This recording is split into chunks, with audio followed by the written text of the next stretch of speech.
Detroit Business Hub Group Director Nancy O'Neill works with her team of experts. Listen to conversations with business professionals to discover the latest business innovations, insights, and trends. Find out what's hot and what's not in today's business market. Hi, DBH audience. Today we have a special guest with us. Her name is Robin Barnes. We're so ecstatic to have her as a guest today. She is actually a real estate investor. She's also a real estate broker with Latitude Real Estate. And I'm going to allow her to introduce herself, and then we'll get right into today's topic. So, Robin, go ahead.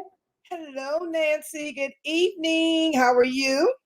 I'm well. How are you doing tonight, Robin? I'm doing good. This nice rainy day. Thank you so much for having me on your show. Just a little bit about me. I've been in the real estate business for over 20 years now. I'm a broker owner of Latitude Luxury Real Estate, and we are also the owner for Platinum One Properties and Platinum One Builders. And what we do is sell and buy and sell luxury real estate, but we also purchase homes that need to be rehabbed and whatever, and then we put them back on the market for housing for new home buyers. Wonderful.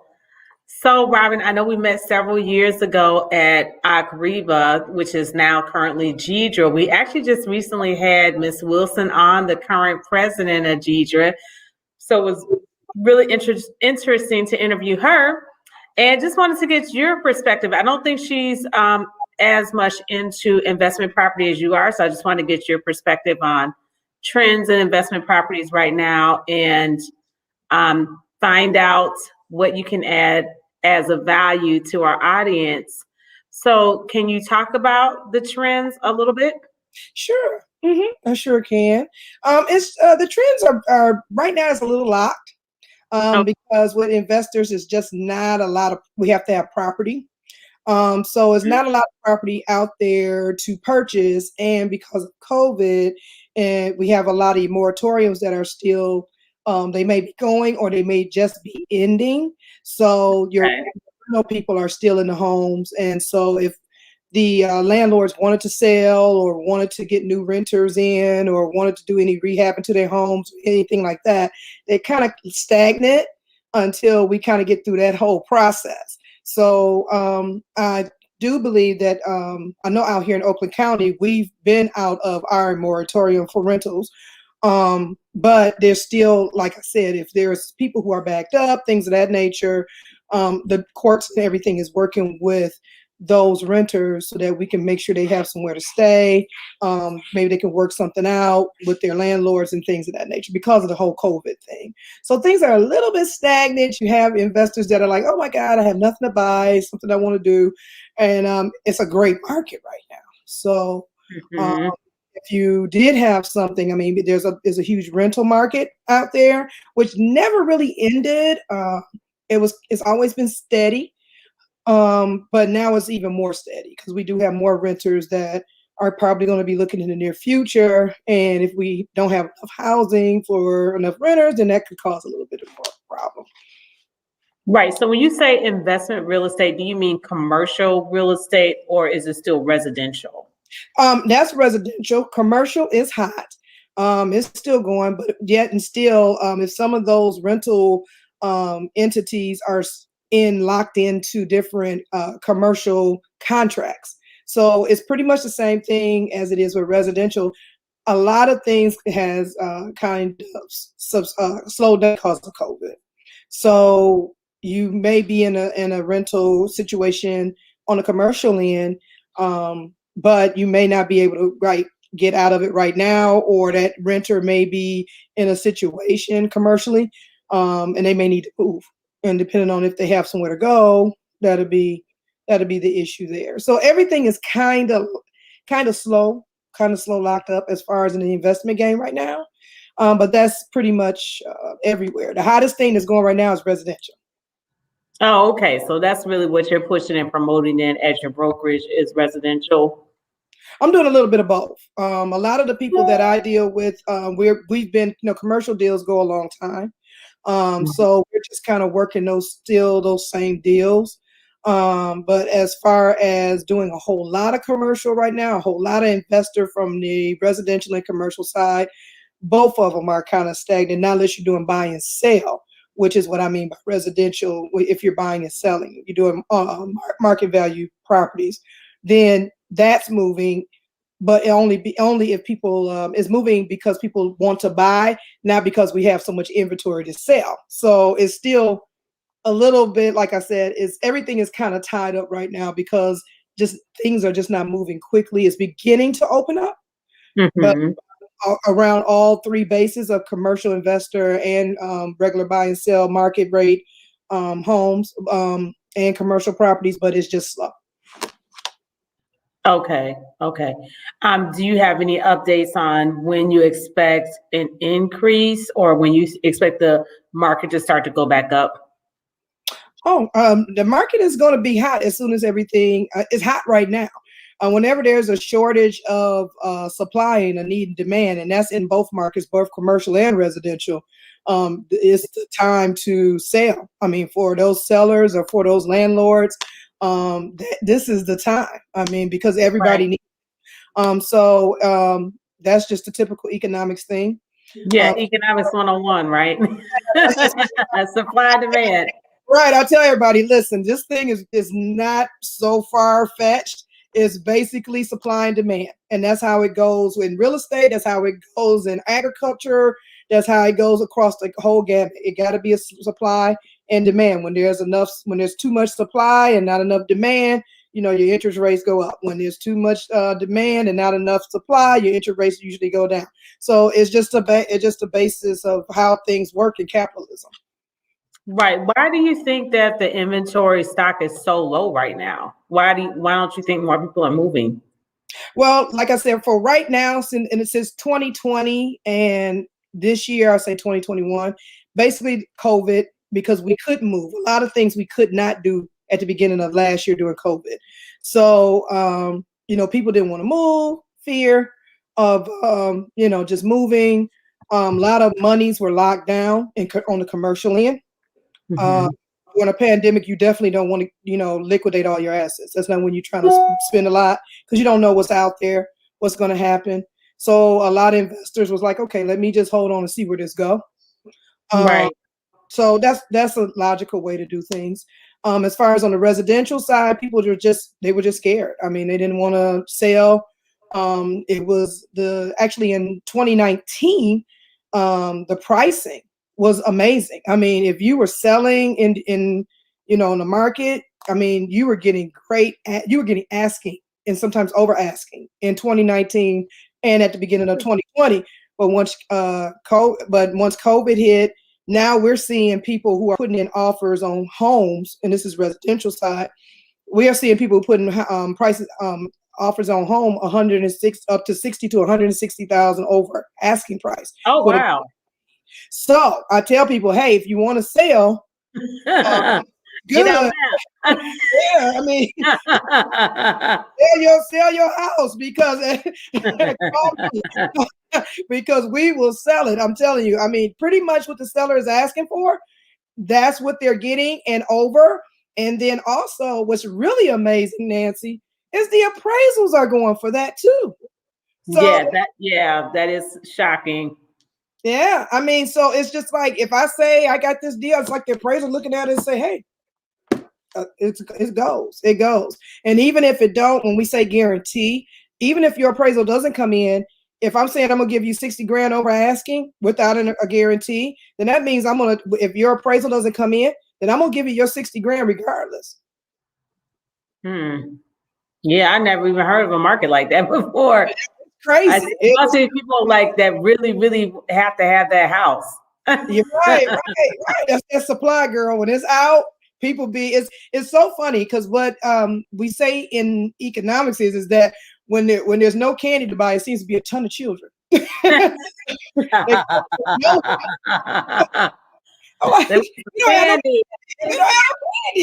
So it's like, and I mean, they want to pay top dollar for them jelly beans, girl. So it's are y'all saving? And they like, no, we want this house. We need a house now. I was like, did you get a house last year? No, we need it right now. So, I mean, but it's amazing because it's really good for sellers right now on the residential side. I mean, because they don't have all that contractual issues that commercial have.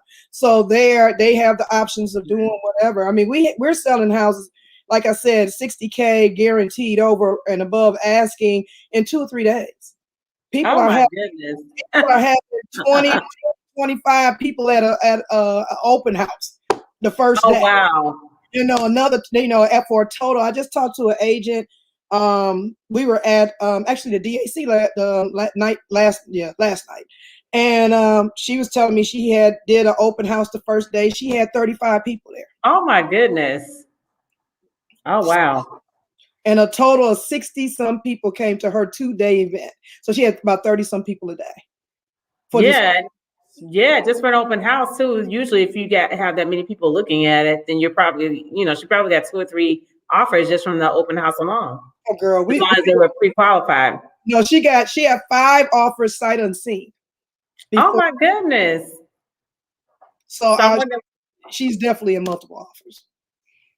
Yeah. I was like, what happened to all the people that showed up? She probably got a couple more offers.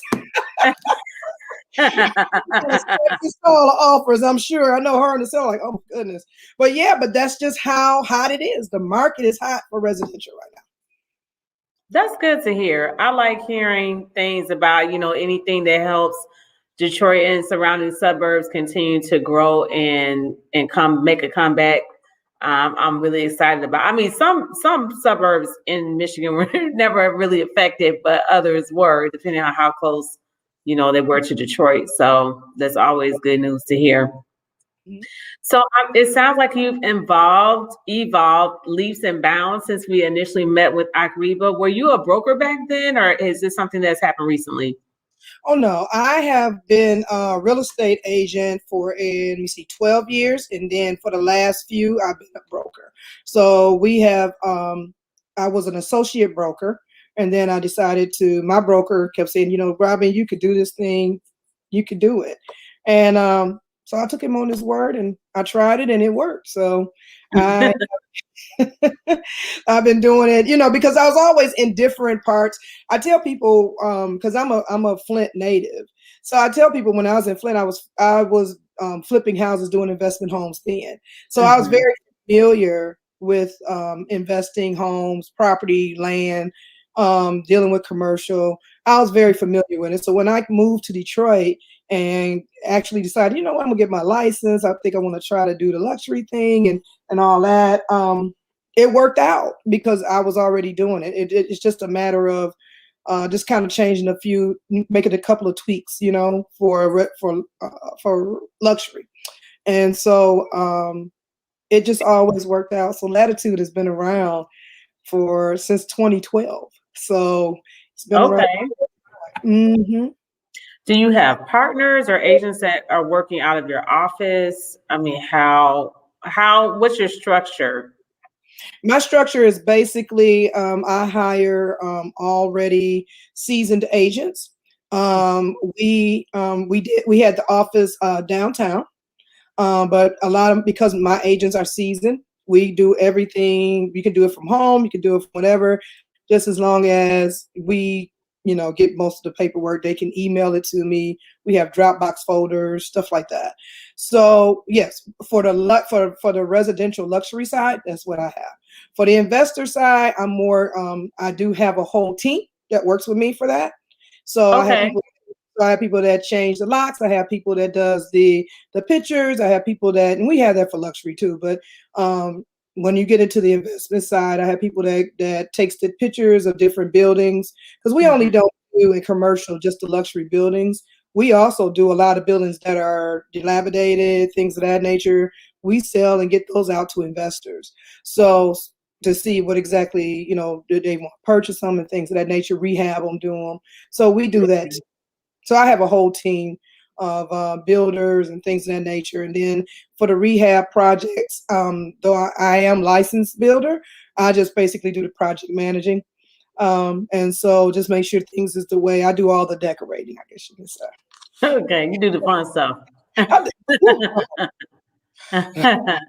It's not always as fun. It's fun. I tell you, the project manager stuff is fun because to me the best part about the rehabbing thing is the stress you relieve from breaking up a kitchen.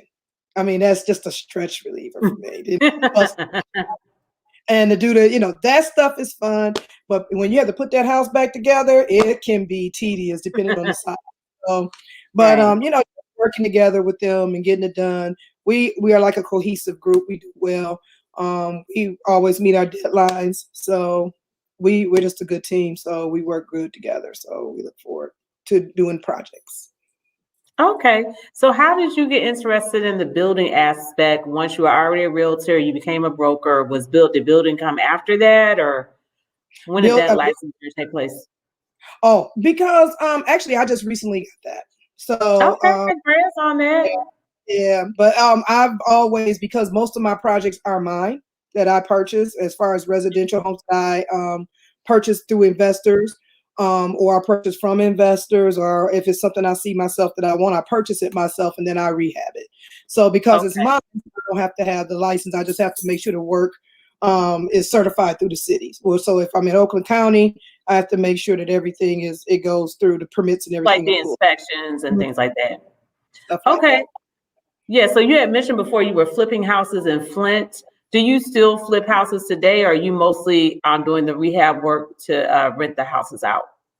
Well, the Which flipping option rehab, do you prefer? yes, the same. It's the same, and yes, I do. I still do a lot. Been a little bit slow because, like I said, the market just isn't dictating a lot of supply right now because things are not, Mhm. it's kind of stagnant. But on average, I do 2 a month. On average, Oh, 2 to 3. wow. That's pretty good. Yeah. Luxury That's takes, gotta be some great passive income. yeah, it So is. with you doing this full time, um, do you have like a management team in place as well to help manage the properties once you have the tenants and finish the screening and all that?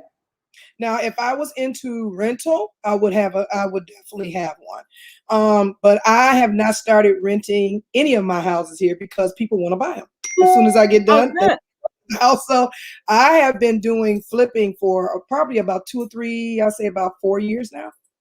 I've Okay. been homes. So, which is in Flint, I did a mixture of both. I did rental and Mhm. flips. Here, I just, it's when I get done with the home, people love them and they want to buy them. So That's I just have great. to the rental. I like rental, but then I don't like being a landlord. So I definitely, and I tell people, Oh you my have goodness. Okay, if I have so many nightmare stories about my mom being a landlord. I can tell you so many stories. and especially now because I feel so bad because I talk to a lot of my friends who are landlords, and they're like, Robin, I got to go through this, got to go through that. People just don't understand. You have to really be that people person to be that actual landlord on hand. But I think if I were to, which I am going to get started into purchasing rental homes, I really need to do that.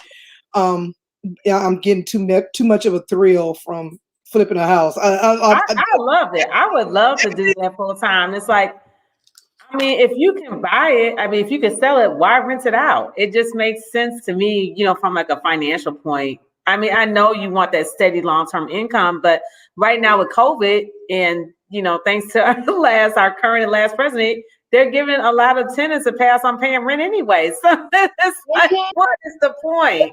Well, I mean, you, is the government making these rental payments? It's ridiculous. did you take advantage of they do have as a part of, and I will say with the last president, it was a part of the CARES, and I do believe they have it with President Biden also, that Mhm. landlords can get some relief.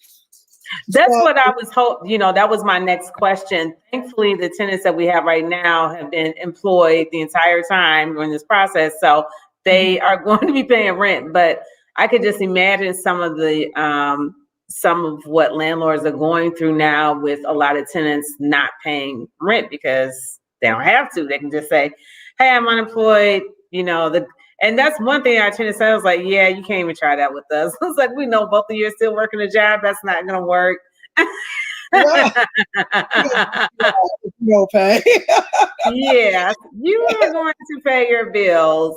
Yeah, and they should, So, as they should. But if thank God that you have great tenants that are paying their rent. I mean, that's a wonderful thing. There's so many landlords out here who are having issues, and not because they do have a job and just won't pay, or a lot of them just they've lost their jobs, or their jobs have been limited, or whatever, so they just don't have the money. But there's funding out there. There is funding out there for you through the CARES Act, so that if you need to get some help with the funding or whatever, you just fill out the documents and they'll be able to give you guys quite a bit of money, depending on how much you get from each house. So if you have multiple homes, I think you let them know how much you're getting for rent or whatever, and multiply it by some derivative, and then they give you a nice amount to help you pay for your rent and anything else that maybe those renters are not paying for that needs to be on to keep the house functioning. Another thing too is that when you're talking about renters, I'm not as, you're more familiar with Michigan real estate law than I am, but it seems to have always been a tenant-friendly state, especially with single mothers, because most judges are not going to want to put they're not really that concerned about the mother. They're more looking at the children. They don't want to put children out on the street.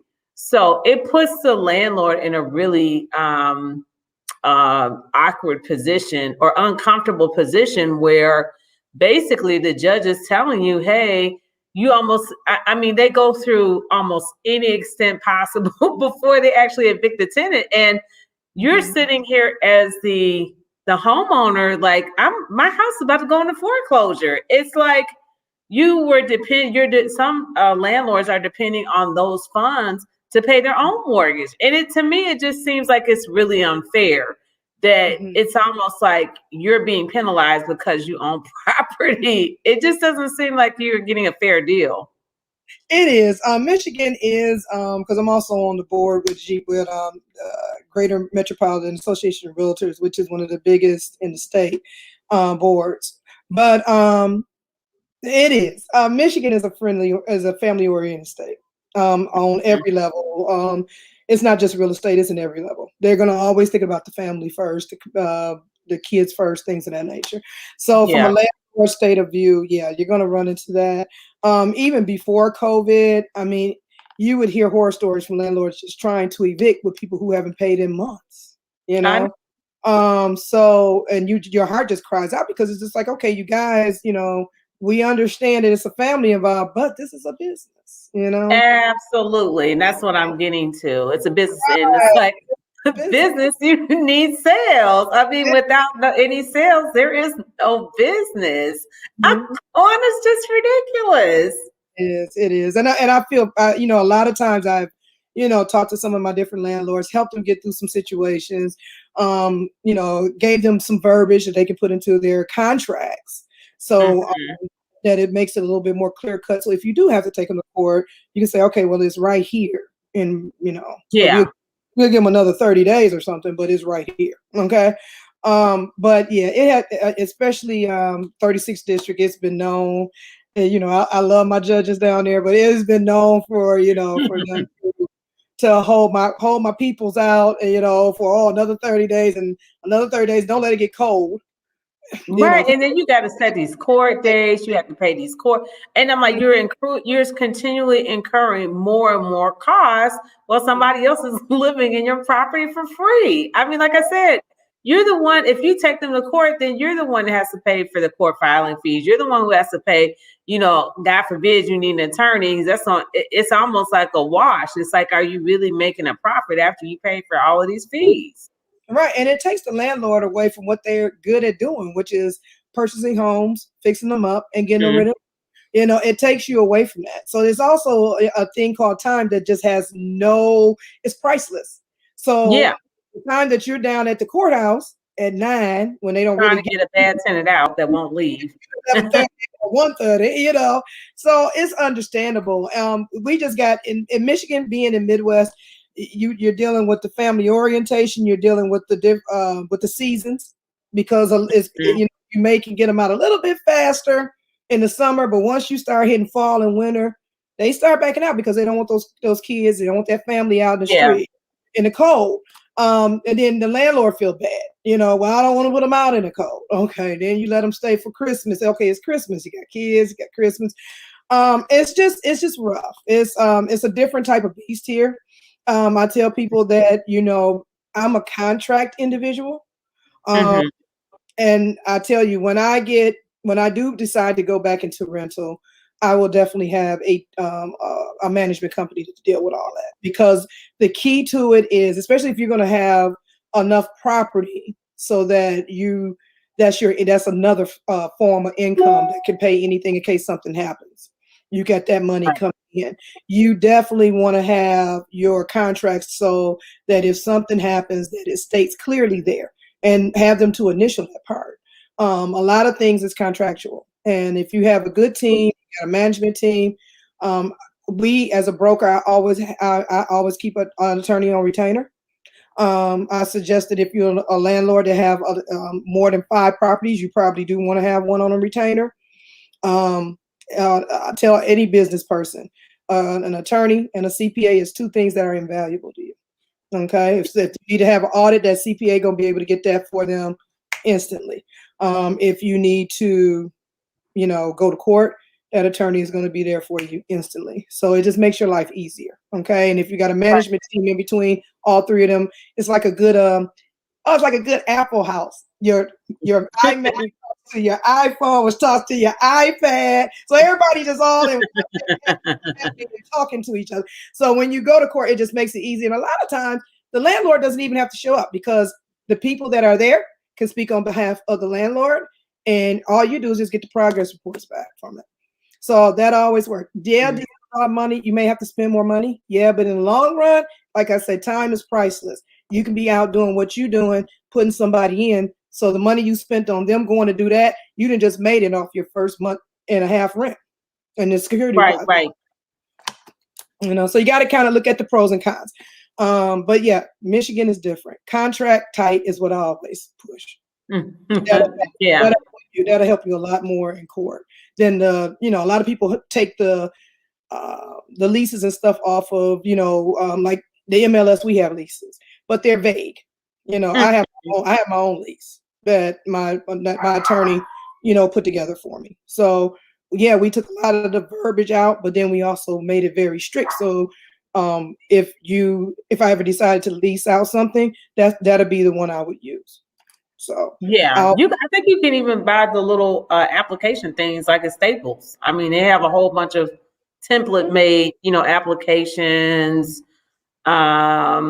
lease agreements. Yeah, you can go online. Just make sure you have Michigan. Okay, that's good information. Make sure don't take from Michigan and do a Alabama or Arkansas or Georgia rental. You have to get state specific, because a lot of times, and when I do have to go to court for my landlords or my investors, the first thing they say is, "Can I see your contract?" And the contract is for another state. It's for the state that the landlord is in. It's terrible. That's why you need an attorney. Just let the attorney write the thing up. Yeah. And they can do it one time. They can create a template for you so you can use it over and over again. Yep, and just change the verbiage in each state. Yeah, something else too is that, a lot of these cities, they have city ordinances. So for instance, like myself and my family, we're in Grosse Pointe Park. Well, we have an upper and lower flat. We stay on the bottom, they stay on the top. And my mom added a clause in there. If they get like past 2 or 3 residents, they have to start paying additional rent per resident, which is an excellent idea. Because you had some people, they try to have like 10 people living up in the same house. And it's like the state ordinances or the city ordinances isn't going to even allow that. And now you're in an awkward situation where you've allowed all these extra people to live in 2 or 3 bedrooms and they can't even stay there. They're not even supposed to be that many people in there. Absolutely. And I'll tell you another thing, and that's an excellent clause. I like that. That's really. And let me tell you, landlords, this is your property. Exactly. Don't lose. I have never seen so many landlords tell me that the tenant has changed their locks and they can't get in. Yeah. Oh no. No. Oh no. Right. Oh no. We can't do that. This is not your Yeah. house to change the locks. Okay. Well, the Now other you thing can have too, but yeah, you they can't change. also, Mhm. right. I've seen this before, even in my own family, where tenants they've seen like a tax bill, which the city of Detroit, our lovely city, the mothership, they put the tax bill right on the property. So I guess you can have it mailed to the landlord can have it mailed to him or her. Mhm. But the tenant will see the tax bill and they're like, oh, well, if I just stop paying the rent, the landlord can't pay the mortgage, can't pay the taxes. So I've seen them give the property to the tenant because, it goes into tax foreclosure. And it's just very litigious. Like, they'll sit up there and they'll hoard the rent money. They won't pay any rent. You have to go through a process to get them out of the house. By the time you finish taking them to court, they can just go up to, they save 6 months in rent. They can go up and just purchase a house and pay the taxes off on it. Mm-hmm. And let me tell you that's not that cut and dry. Okay, so first thing I tell people, I tell my landlords and I tell investors, and this is something I did when I'm like I said, I'm a contract girl. I've always been like that because that contract is going to pretty much dictate to that judge what you initially agreed upon, and so Right. he's look at that and say, okay, but you signed off on this, you did this, you did that, so it's a lot of things that contract can put in there that can really help that landlord do what they need.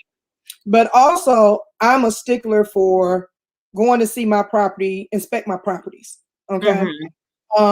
When I was doing rentals and things of that nature, I had a clause. Listen, I'm going to inspect this property every 4 months, 3 times a year, and we're going to have this person come in and do, if I have air conditioning units, we're going to have them, get those up to par in the furnace and everything.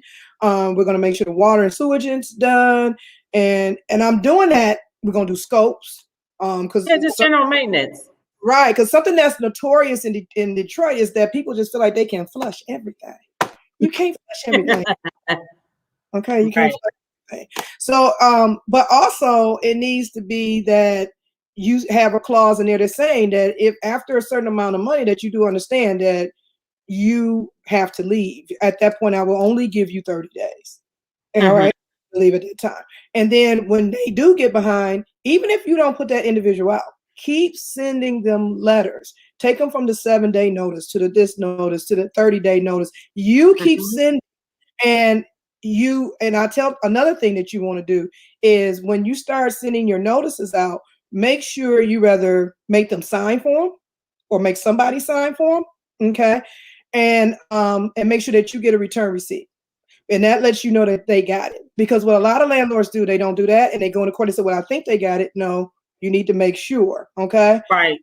And if you do that, and then, because even if you put it on the door, they can say, I didn't get it. Right. Well, yep. We don't know. So, and you don't know. All you have is a picture saying that you put it on there. That don't mean it stayed there all day. So so what you want to do is make sure that whoever in that house, they have to sign for that document. Once you get that return receipt, and you say, yeah, not only did I put it on the door, here's the picture, but I also sent it to you, and here's the receipt showing that you signed for it, or someone in your household signed for the document and they got it. That's how you go into court and say, listen, I've done everything I needed to do. I've done everything I'm supposed to do. I need my house back. They're failing to pay. I need my house back ASAP. And that's how that works. But definitely you need to be contract type. You definitely need to have that. So I'm as far as that many people staying in a house, if you do those inspections every 3 to 4 months, you're gonna know. You need to see that. Right. Yeah, and you'll be able to jump on top of that quick. Because I have heard about people, they do a Section 8. It's for the girl and her kid, and you got the boyfriend's brother, you got somebody staying in the basement, in the basement up to par. So if something happened to them down there, because everybody don't fix up their basements in Detroit. Right, an unfinished basement on top of it. It's just unfinished. So anything can happen down there. You know what I'm saying? Exactly. I did an inspection, and there were literally 4 kids living downstairs. Oh my goodness. In the basement.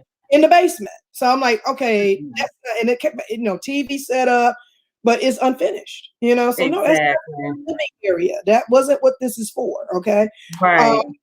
But that's just how people do. I get it.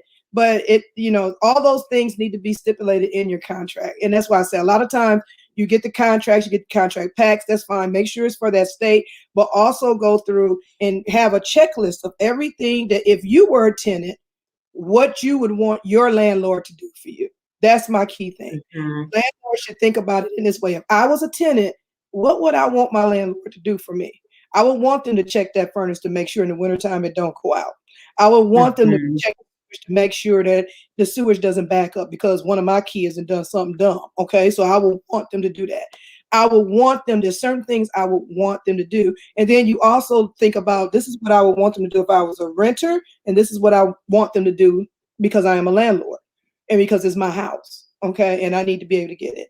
And whatever those things are, you need to have a clause in there. And I always say have 2 little lines for initials.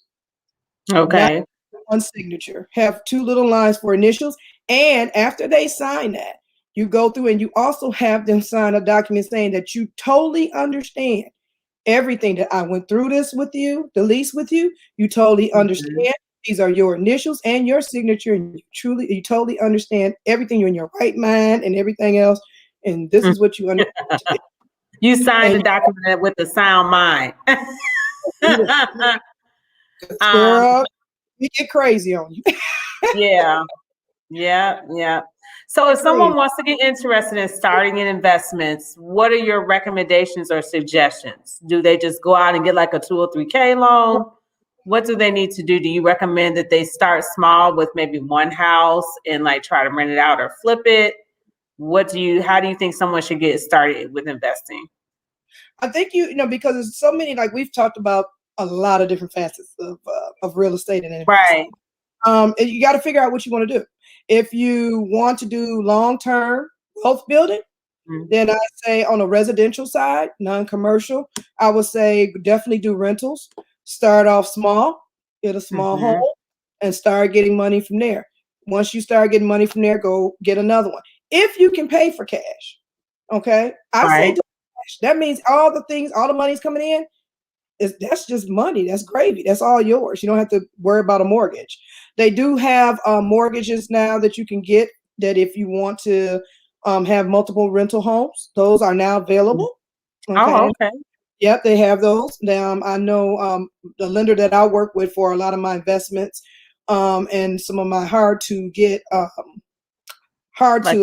money lenders. Oh, well, no, he's not a hard money loan. No, these are actually no longer hard money. I do have hard money, but hard money is hard interest rates.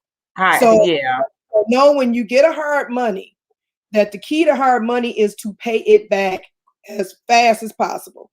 Because every month you're paying a very sometimes 23, 24, 25%, 27% tax, on that loan. Okay. Yes, we do have ceilings, but that does not mean that hard money lender is restricted to that ceiling.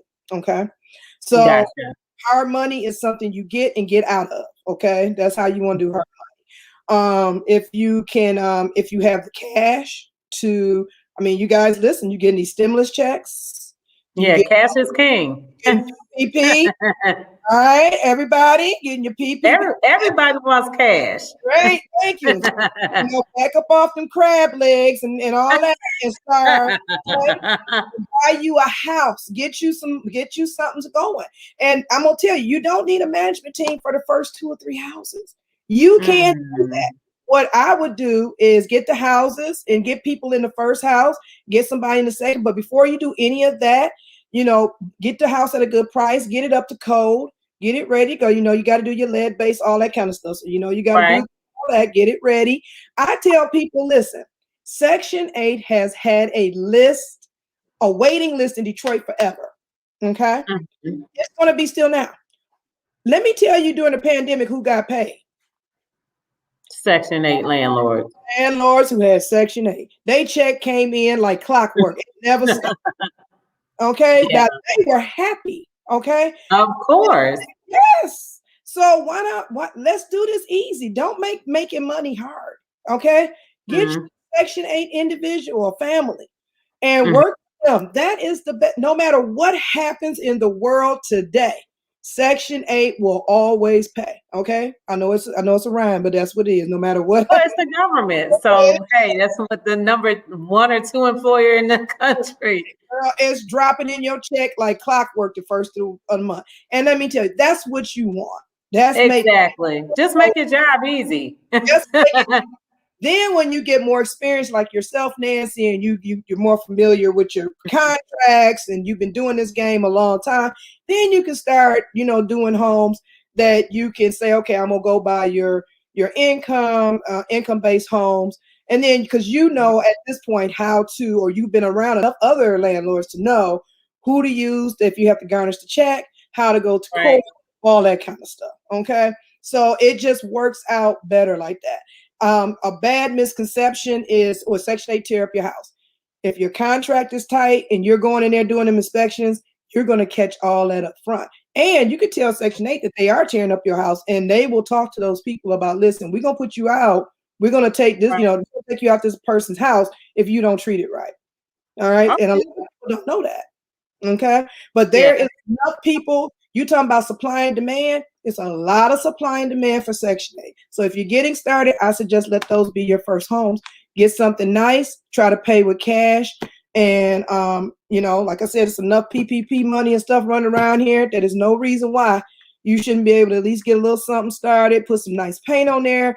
Make sure that, you got a good roof that's going to last you a while. You ain't got to put a brand new roof on now. Make sure you got now is good. If it's good, then that's fine.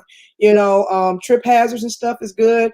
You got a decent furnace and hot water tank down there. Have them come in and look at it, inspect it, make sure everything's fine. Do a scope, make sure your sewage and stuff good.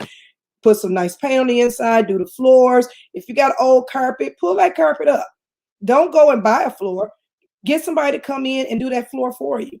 That's a time saver. And those older floors can take a lot more wear and tear than these new Pergo floors. They're cute, but too much water, they puckering up. Okay. Right. Older floors, kids can spill pop until the cows come home. All you got to do is wipe it up. Okay? Make the linoleum. Yes. Just roll out stuff. I redid our kitchen over the summer. I was like, or the spring when the cold first hit and we were working from home. Oh my goodness, that was the longest project. I said, I'm gonna knock this out in one afternoon. It took me 3 Sundays to get that floor done. I was so through with that floor by the time it was done. I was like, I am not gonna be doing this again. I'll do a bathroom or something with a really small amount of square footage. But I was doing the peel and stick tiles. Putting one tile on. This is taking way too long. You get mad because you would think, okay, peel and stick's supposed to just lay and go. No, it don't work. Yeah, no. Stuff down. I tell you, if especially if the house got some old carpet. No, this could be asbestos or something. I don't even want to touch that stuff. Yeah, the carpet that used to be near it. Back when we was little, remember that carpet? It's still in house. The green shag carpet. Yes. And you and the boys, y'all roll that stuff up. I'm telling you, guarantee a beautiful floor. It may have some little holes from the staples. Oh yeah. But that you can buff that out and you can make that floor look like a brand new floor. That carpet. Yeah, I love hardwood floors. They don't make carpet like that no more. So it protected the floors up under there. So that instantly, you got a pink bathroom. You don't have to tear the bathroom out. Glaze it. Get a good glazing company. Have them come in and glaze it. There's tons of glazing companies that you can get to come in and change that hot pink to a fresh white, and you got it. Okay, you don't have to have the spend all this money to remodel everything. The Pepto-Bismol pink. You ain't got to have that. All right. Well, I know you got to go at 7:30. Just closing remarks. So I know you were at the Shannon Steel event, January 22nd. What was your biggest takeaway from the event? Because I know you and Shannon are friends as well. Oh, Shannon is a rock star. Okay, let me tell you. She is. Lady, She is a rock star in that finance game. Okay, she is. I love her, and just the sweetest person ever. With me being, having a major in everything in economics, with her finance background, we just click. Right. She is so in tune with what's going on. An amazing investor. We've done some things together. Our crew, my investor side of my business, we've done some things with her. She's just an awesome person, and she's a great mentor. She's always on the next level going up. If you really want to, I know she gives a lot. I think she's going to start giving more seminars, even through I think you guys, right? And I hope so, because she is so in tune and in touch with what's going on, and she's a great resource. First Black lady, first Black female to have a actual franchise hotel in Southfield, and that people don't understand. That is huge. Right. Huge to have such a huge a hotel chain that say, hey, we're gonna rock with you in Southfield and with your hotel. That takes a lot, and it's impressive. And she doesn't get a lot. I feel like she just deserves so much more play. But and she, because she's a godsend. Her mind is amazing, and if you can sit with her and have a conversation, I recommend you do it. But that girl has it going on, and anything she touches is going to just open up a liquor store that's booming. I just Detroit. Oh, okay. I haven't checked it out yet. Girl, I mean, she is on her game, and financing and things of that nature. She knows all those things. She is just an awesome person. So I commend her on everything. I've learned a lot from her. We've worked and done things together, and she's just an awesome person. She is. That's why we selected her to be our kickoff keynote speaker for our lecture series. We do have another speaker, Kimberly Naylor. I don't know if you're familiar with her or not, but she's very large into construction, and she also is a former president of Women in Construction. Black Women in Construction. I want to make sure I have the name of the organization correct. But she'll be our speaker on April 23rd. So we definitely would love to have you out with us as a guest again. We also would love for you to join DBHG. We are looking for members. We're always looking to expand. So if you like the connections that you made, so just talk about some of the networking that took place that evening, some of the power players that were there, and why you would recommend why someone would want to become a member of DBHG or come out to some of our events. Oh, absolutely. Listen, this your group, DBHG, if you're an investor, if you're really trying to get some things done, you have to network. I tell people that all the time. Investors is 80%. Okay. So you have to be in tune. Real estate is 80% networking. Okay. I don't care what level you in, you're going to network. You need to figure out other investors that are doing the same thing. It's a statement that if you're an investor, you want to be around people who hustle and think like you do. You don't want you that's what you need to be. DBHG is definitely that. They go from every realm. I've had hot speakers out like Shannon. You got the Black Construction Federation coming in. That's awesome. I mean, this is the type of group that you want to be a part of. Nancy, I didn't get my packet so I can join, so you got to get that to me. I'm all about joining. Yeah, we are online now. We're doing everything. As much stuff I'm old. I would love for you to be a member. I thought I just sent you everything via email, and I'm just like, yep, here's the link to join on the website, dbhg.org/membership.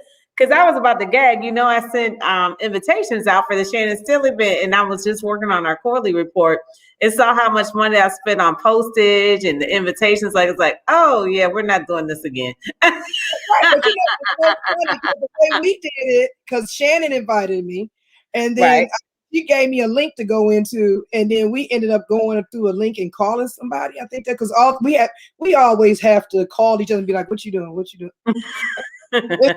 We had drama going on, so we'd be like, "What you got going on? What you doing? Make it, well, I ain't gonna buy no ticket if you ain't coming." I'm coming. So that be our stuff, but that's how we did it. But this is an awesome group, Nancy. I love the group. I love the way you guys set it out. I love the location. I think it was just awesome. I cannot wait till the 23rd. I will be joining. Yeah, we're like, so glad. take it in the mail. I'm just kidding. Just send it to me, email. And if we'll go ahead and get in, we definitely want to be a part of this. I definitely want to support you as a Black entrepreneur. Trying to help us out in the game. I mean, that's what we need to do to help each other. And I don't mind do. If I can do it for all these other groups, of course I can give my sister some. So you damn. I appreciate that. Oh, right. It's not like Black sisterhood. We could get so many of us. We get pinned up against each other, in the media, in Hollywood. So it's nice to see sisters who can actually get along and be real with each other and not be fake, the smile on your face, stab you in the back type of thing. So, the construction group is National Association of Black Women in Construction, NABWIC. And she was the national president in 2018. So I'm not really sure what her role in leadership is with the organization now, but she is definitely a mover and shaker in Michigan construction. And I've heard her speak before. She spoke from our old organization. I love Kimley. She's a great speaker. I'm sure you've heard her before too, Robin. And I think anybody who comes out, especially if you're a Black woman in real estate or construction, that you're going to benefit quite a bit from the event. I think she was at the last event too. She was at the last event. Yeah, she introduced Shannon. Yep, she introduced Shannon. Okay. All right. So I'm looking forward to it. And I'll look for my email. And this has been so hot, and I enjoyed it. And if you have a question, let me know. I'm more than willing to help you as much as I can. And good luck to you. And I will see you at the next event. Okay, sounds good, Robin. Thank you so much. Have a great evening. Thank you for coming on as our guest. No problem. Thank you so much. You guys have a good night. Okay, you too. Bye.